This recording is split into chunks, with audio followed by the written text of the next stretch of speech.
Hello दोस्तों, आज जो मैं आपको कहानी सुनाने जा रही हूँ वो कहानी है सिंड्रेला परी की मुंह दिखाई की। तो चलिए दोस्तों, देखते हैं आज की कहानी। परी लोक में एक सिंड्रेला नाम की बहुत खूबसूरत परी रहती थी। सिंड्रेला परी की माँ परी लोक की रानी थी, इसीलिए सिंड्रेला परी को कुछ विशेष शक्तियाँ प्राप्त थीं। परंतु सिंड्रेला परी बहुत भोली थी। उसे कोई भी कुछ भी कहता तो वो मान लेती थी और वो हमेशा अपने से बड़ों का आदर करती थी। सिंड्रेला परी को पृथ्वी लोक पर घूमना बहुत पसंद था। केवल पृथ्वी लोक पर घूमने के लिए ही सिंड्रेला परी अपनी माँ से जिद करती थी। एक दिन की बात है। सिंड्रेला, अब तुम पृथ्वी लोक पर बहुत ज्यादा जाती हो। तुम्हें पता है ना, पृथ्वी लोक पर तुम्हें कितना खतरा है। अगर वहाँ किसी को पता चल गया कि तुम परी हो तो वो तुम्हारा पोस्टमार्टम करके देखने लगेंगे कि तुम कहाँ से आई हो, क्या हो। ये सब पता होने के बावजूद तुम पृथ्वी लोक पर क्यों जाती हो बेटी? माँ, आप भी ना, मैं पृथ्वी लोक पर अपना भेष बदल कर जाती हूँ। और वैसे भी पृथ्वी लोक के इंसान इतने बुरे नहीं होते जितना आप मुझे बताती हो। मैं कल ही एक राहुल नाम के लड़के से मिली, वो बहुत अच्छा है। तुमने उसे बताया तो नहीं ना कि तुम परी हो? अभी तक तो नहीं। आगे भी उसे ये बात बताने की बिल्कुल जरूरत नहीं है, समझी तुम? माँ, आप मेरी टेंशन लेना छोड़ दीजिए। आपको तो पता है ना आपकी बेटी कितनी समझदार है। मैं जानती हूँ आप मुझसे बहुत प्यार करती हैं, इसलिए मैं अपने ऊपर कभी कोई आँच नहीं आने दूंगी। सिंड्रेला परी की ये बात सुनकर सिंड्रेला परी की माँ यानी कि रानी परी बहुत खुश होती है और सिंड्रेला परी को गले से लगा लेती है और कहती है, ठीक है, मैं तुम्हें पृथ्वी लोक पर जाने से नहीं रोकूंगी, लेकिन तुम्हें मेरी कसम है, तुम हमेशा अपना ध्यान रखना। ठीक है माँ। इसी तरह सिंड्रेला परी अक्सर पृथ्वी लोक पर जाया करती थी और वहाँ जाकर अपने दोस्त राहुल से जरूर मिलती थी। राहुल एक बहुत अच्छा लड़का था। वो मिडिल क्लास फैमिली से था, लेकिन राहुल की माँ एक नंबर की लालची औरत थी। वो केवल हर वक्त पैसों के बारे में ही सोचती रहती थी। राहुल भी सिंड्रेला परी से मिलकर बहुत खुश होता था। धीरे धीरे उसे सिंड्रेला परी पसंद आने लगी। एक दिन दोनों पहाड़ी पर बैठकर बातें कर रहे थे, तभी राहुल ने कहा, सिंड्रेला, हम इतने दिनों से मिलते आ रहे हैं और इतनी सारी बातें करते हैं, लेकिन आज तक तुमने मुझे बताया क्यों नहीं कि तुम कहाँ रहती हो? राहुल, मेरे ख्याल से हमें ये बातें नहीं करनी चाहिए। तुम बताओ ना, तुम्हारी माँ कैसी है? मेरी माँ ठीक है, लेकिन उनकी एक परेशानी कभी ठीक नहीं हो सकती और वो है पैसों की। इसी तरह उनका मिलना जुलना बढ़ता गया। अब तो सिंड्रेला परी को भी राहुल बहुत पसंद आने लगा था। वो रोजाना बहुत सज धज कर आती थी और रोज अलग अलग रंग के वस्त्र पहनती थी। इसी तरह एक दिन पृथ्वी लोक पर जाने के लिए सिंड्रेला परी तैयार हो रही थी और मन ही मन मुस्कुरा रही थी। तभी वहाँ पर रानी परी आ जाती है और सिंड्रेला परी को खुद में ही मुस्कुराता हुआ देख कहती है, क्या बात है बेटी, तुम आजकल बहुत मुस्कुराती रहती हो और अलग ही ख्यालों में खोई रहती हो।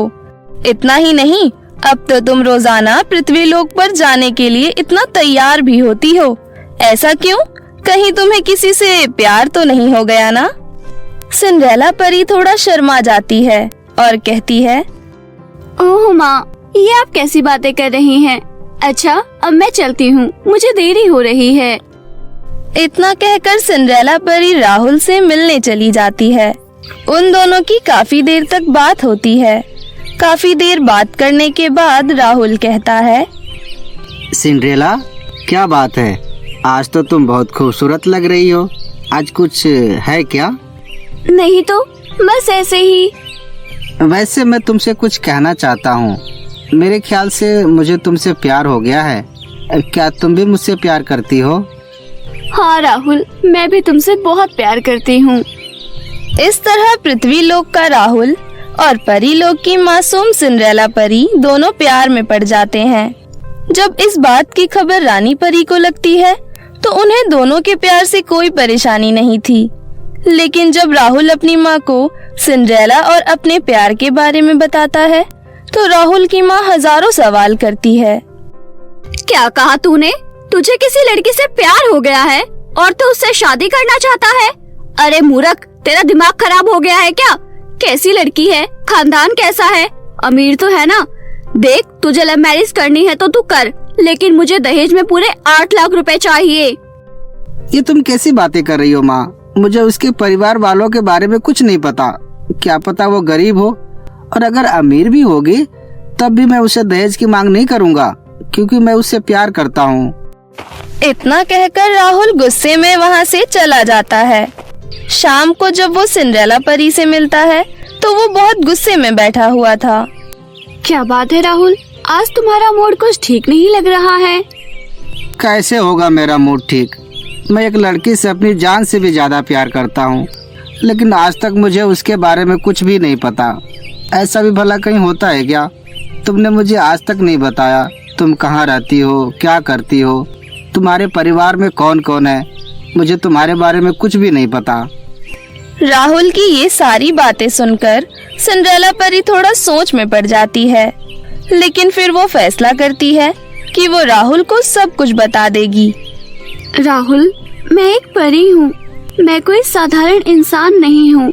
मेरे पास शक्तियाँ हैं, मेरे पास पंख हैं, मेरी माँ परीलोक की रानी है। सिंड्रेला परी की ये बातें सुनकर राहुल हंसने लगता है। तुम मेरा गुस्सा शांत करना बहुत अच्छे से जानती हो। अच्छा, अब मेरा गुस्सा शांत हो गया, अब मुझे सब कुछ सच सच बताओ। मैंने तुम्हारा गुस्सा शांत करने के लिए ये सब नहीं बोला है, ये सब सच है राहुल। और अगर तुम्हें विश्वास नहीं होता तो चलो मेरे साथ। उसके बाद सिंड्रेला परी राहुल को अपने साथ परीलोक लेकर जाती है। परीलोक में राहुल को सिंड्रेला का एक अलग रूप दिखता है। सिंड्रेला परी राहुल को रानी परी से मिलवाती है। तो तुम हो राहुल, तुम्हें पता है मेरी बेटी तुमसे कितना प्यार करती है। इसके लिए पृथ्वी लोक पर रहना इतना आसान नहीं होगा, लेकिन मैं तुम्हारे भरोसे अपनी बेटी को तुम्हारे घर भेजने के लिए तैयार हूँ। राहुल कुछ देर के लिए तो हक्का बक्का रह गया था। उसे लग रहा था वो कोई सपना देख रहा है, लेकिन काफी देर बाद उसने ये सारी बातें मान ली और रानी परी से वादा किया कि वो उनकी बेटी को बहुत खुश रखेगा। इतना कहकर राहुल और सिंड्रेला परी दोनों हमेशा हमेशा के लिए पृथ्वी लोक पर आ गए और दोनों ने मंदिर में शादी कर ली। शादी करके राहुल जब सिंड्रेला परी को घर ले गया तो वहाँ उसकी माँ गुस्से में बैठी थी। आखिर तूने शादी कर ही ली, वो भी 1 भी रुपया लिए बगैर। हाँ, तुझे कहने में शर्म आ रही थी ना? ठीक है, फिर मैं ही कह देती हूँ। सुन लड़की, इस घर में रहना है तो 8 लाख रुपए नगद लेकर आ। हमारे यहाँ रिवाज है, कोई भी लड़की शादी करके खाली हाथ ससुराल नहीं आती है। सिंड्रेला परी के लिए तो ये बाएं हाथ का खेल था। वो अपने कमरे में जाती है और अपनी जादुई छड़ी निकाल कर तुरंत 8 लाख रुपए प्रकट कर देती है और अपनी सास के पास जाकर कहती है, सासू माँ, मुझे इस रिवाज के बारे में अच्छे से पता था। देखिए, मैं पूरे 8 लाख रुपए लेकर आई हूँ। पैसे देखकर राहुल की माँ बहुत खुश होती है और पूरे मोहल्ले में ढिंढोरा पीट देती है कि उसका बेटा राजकुमारी जैसी बहू ब्याह कर लाया है और सभी को अगले दिन बहू की मुंह दिखाई की रस्म के लिए बुला लेती है। घर आकर वो अपनी बहू से कहती है, अरे सिंड्रेला बहू, कल तुम्हारी मुंह दिखाई की रस्म है, जरा अच्छे से तैयार हो जाना। और हाँ, कल से पहले किसी को अपना चेहरा मत दिखाना। कल दिखाओगी तो अच्छे अच्छे गिफ्ट मिलेंगे जो तुम मुझे दे देना, ठीक है? इतना कहकर सासू माँ अपने कमरे में चली जाती है। सिंड्रेला परी सोचती है, राहुल की माँ तो सच में बहुत लालची है। वैसे ये मुंह दिखाई की रस्म क्या होती है? राहुल से पूछना पड़ेगा। रात को सिंड्रेला राहुल से मुंह दिखाई की रस्म के बारे में पूछती है। अरे मेरी प्यारी पत्नी, मुंह दिखाई की रस्म तब होती है जब कोई नई बहू आती है। सभी लोग कल तुम्हारा मुंह देखेंगे और उसके बदले तुम्हें गिफ्ट देंगे, समझी? सिंड्रेला परी बात समझ जाती है। उसके बाद वो रात बीत जाती है। अगले दिन मुंह दिखाई की रस्म थी। मोहल्ले की सभी औरतें सिंड्रेला के घर आती हैं और उसकी सास से कहती हैं, अरे मनोरमा, अब तो अपनी बहू की शक्ल दिखा दे। देख लो, लेकिन बहू बहुत खूबसूरत है, तो गिफ्ट भी जरा उसकी खूबसूरती को देख कर देना, हाँ नहीं तो। सभी लोग सिंड्रेला परी का मुंह देखते हैं और उसके बदले में उसे बहुत सारे गिफ्ट देते हैं और खाना खाकर खुशी खुशी अपने घर चले जाते हैं। इस प्रकार सिंड्रेला परी की मुंह दिखाई की रस्म बहुत अच्छे से खत्म हो जाती है। दहेज मिल जाने की वजह से मनोरमा भी अब सिंड्रेला परी को बहुत प्यार करती थी और राहुल तो सिंड्रेला परी से प्यार करता ही था। और सिंड्रेला परी को जब भी अपनी माँ की याद आती थी तो वो परी लोक में जाकर उनसे मिल लेती थी।